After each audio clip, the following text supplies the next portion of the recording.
Olá pessoal, como vocês estão? Espero que todos bem.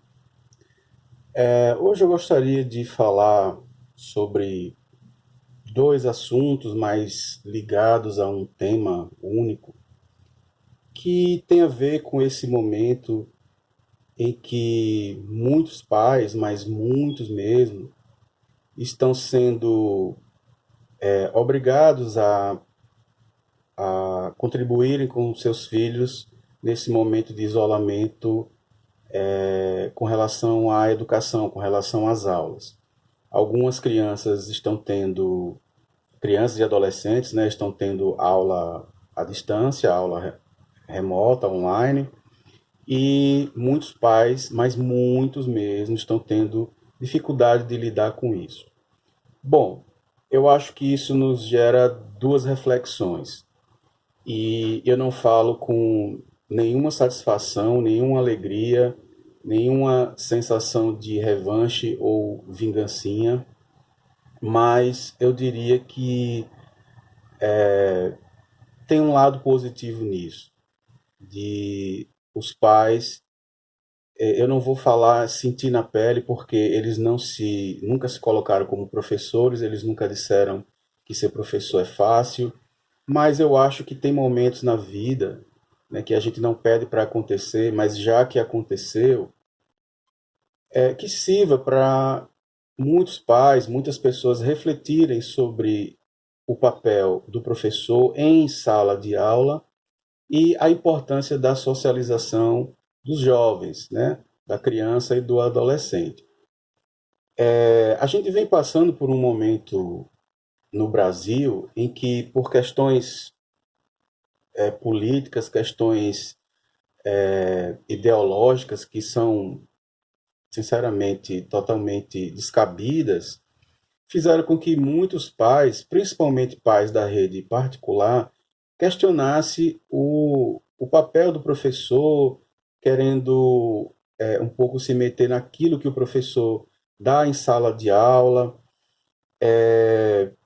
Eu entendo, né, a preocupação com a formação do seu filho, a formação moral, mas a gente sabe que nessa história toda teve muitos exageros, né? Ocorreram muitos exageros, ocorreram muitas críticas descabidas aos professores, à atuação do professor em sala de aula, mas a questão não é exatamente essa, né? Eu acho que isso é importante para que os pais entendam, sintam um pouco na pele o quanto é difícil, quanto essa profissão é difícil. E olhe que eles estão lidando com o seu único filho, ou com dois filhos, ou com três filhos. Dificilmente um pai brasileiro e uma mãe brasileira hoje em dia terá mais que isso, né? Os que têm são exceções. Mas lembre-se que os professores lidam com seus filhos com 35 alunos em sala de aula, 40 alunos em sala de aula, 50 alunos em sala de aula, isso considerando que o professor de qualquer disciplina não tem somente uma turma. A depender de que rede estejamos falando, o professor tem 5 turmas, 6 turmas, 7, 10, 15, 20, 25. Eu não estou exagerando. Quem é professor da rede municipal sabe o que eu estou falando, quem é professor da rede estadual sabe do que eu estou falando. E isso, às vezes, em 2 turnos na semana, em 3 turnos, tem professores que dão aula de manhã, de tarde, de noite, e eles têm que lidar com vários e vários alunos ao mesmo tempo.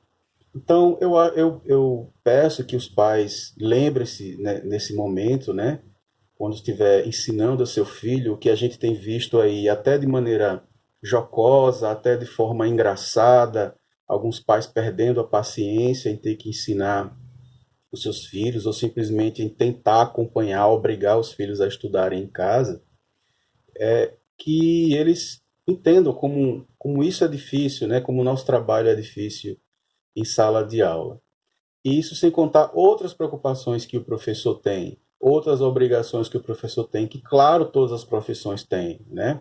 De elaborar prova, corrigir prova, elaborar aula, mas mais uma vez eu digo que isso sirva para vocês compreenderem mais a nossa, a nossa função, o nosso papel.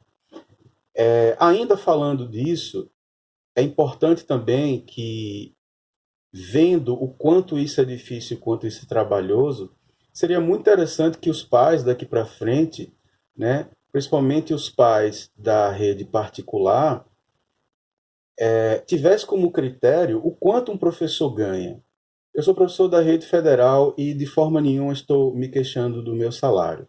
Eu já fui professor da rede estadual e sei o quanto é difícil. Nunca fui professor da rede municipal, mas sei também o quanto é difícil. Conheço diversas pessoas que são da rede municipal. E mas eu acho que ainda o professor da rede particular, de modo geral, é um professor que é bastante massacrado no sentido do pagamento salarial, né?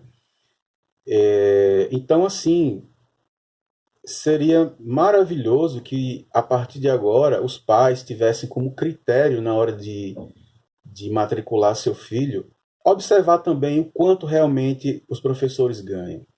Eu acho que não precisaria nem eu dizer que uma pessoa que ganha bem naquilo que está fazendo, ela faz com muito mais satisfação, ela faz com muito menos preocupações. Eu acho que isso é uma questão comum a qualquer profissão, mas na profissão do magistério, quando você, além de toda a carga de trabalho que você tem, quando você ainda lembra o quanto você ganha no final do mês, ainda dá um desespero a mais. Então, eu aconselharia, né, aos pais que, a partir de agora, em vez somente de olhar as condições físicas, né, do local onde seu filho vai estudar, se a escola tem um bom nome, se a escola promete colocar não sei quantas pessoas no Enem, também, né, pedisse que as escolas fornecessem quanto realmente ela paga aos professores.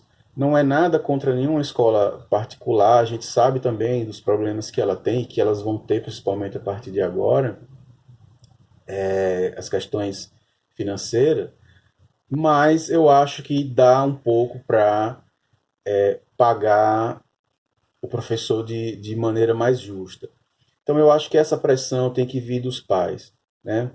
Eu acho que na maioria das profissões a primeira preocupação deveria ser o quanto aqueles profissionais estão ganhando, porque isso, de certo modo, mede o nível de satisfação e o nível de comprometimento com aquele profissional na sua atividade. E a última coisa, né, que ficou bastante, digamos assim, desnudado com esse momento de pandemia, é o real papel da socialização, né? A gente compreende que a substituição de muitas atividades presenciais para atividades online, remota, é uma consequência normal, natural, a gente entende. E quando isso é feito de maneira lenta, gradual, né, com o passar dos anos, é compreensível. E até no nosso dia a dia mesmo, a gente já começa a ter uma certa indisposição em ter que sair de casa para resolver uma coisa que você pode resolver ali em poucos minutos pelo celular ou pelo computador. Mas eu acho que a educação, de forma geral, ela tem um papel a mais nesse processo de socialização. E acho que muitas pessoas, muitos pais, perceberam isso, mesmo que eles não tenham condições agora de elaborar esse conceito de socialização, mas eles estão sentindo, né, que, que uma da importância da escola é esse processo de socialização, esse processo de estar junto, esse processo de estar presente. O aprendizado não acontece somente com o professor falando e os alunos ouvindo. Acontece também pelo fato deles estarem juntos, deles compartilharem algumas ideias. Então, eu espero que todos possam refletir nesse momento sobre esse assunto e espero que muitas coisas sejam bastante diferentes daqui para frente. ok? Muito obrigado a todos, espero que todos fiquem bem. Valeu!